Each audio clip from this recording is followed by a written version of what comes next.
স্বামীর নাম শাকিব খান লিখে অপু বলেন, আমার স্বামী শাকিব খান, তালাক হয়নি। অপুর সাথে এখনও শাকিবের যোগাযোগ।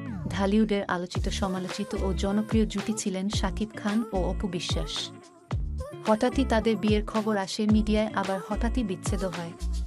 ৫ বছর আগে শাকিব অপুর বিচ্ছেদ হয়েছে। অথচ সম্প্রতি প্রযোজক সমিতির সদস্যপদ পেতে আবেদনপত্রে চিত্রনায়িকা অপু বিশ্বাস তার স্বামীর নামের জায়গায় নাম লিখেছেন শাকিব খানের। পরে যাচাই বাছাইয়ে আটকে যায় অপুর আবেদন। তবে তথ্য সংশোধন করে জমা দেওয়ার পর সদস্যপদ পান অপু বিশ্বাস।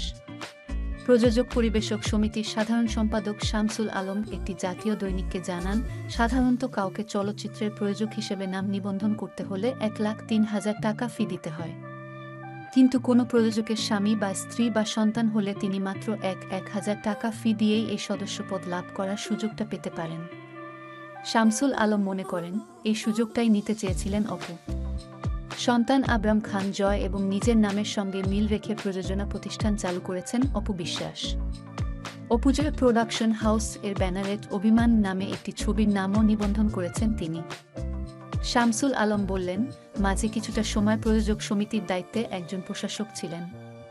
ওই সময় অপু বিশ্বাস সদস্যপদ চেয়ে আবেদন করেন। অনুমোদন পাওয়ার আগে প্রশাসক বিদায় নেন। আবার কার্যনির্বাহী কমিটি সংগঠনের দায়িত্ব নেয়।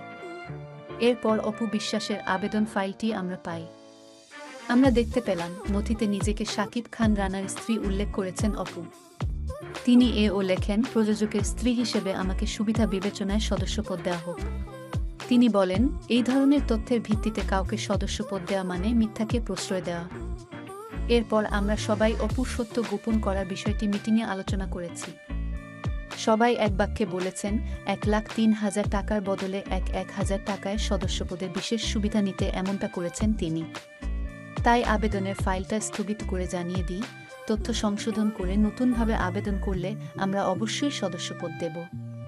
পরে তিনি স্বামীর নামের জায়গা থেকে শাকিব খানের নাম বাদ দিয়ে আবেদন করেন, আমরাও সদস্যপদ দিই। তাকে ১,০৩,০০০ টাকায় সদস্যপদ নিতে হয়েছে।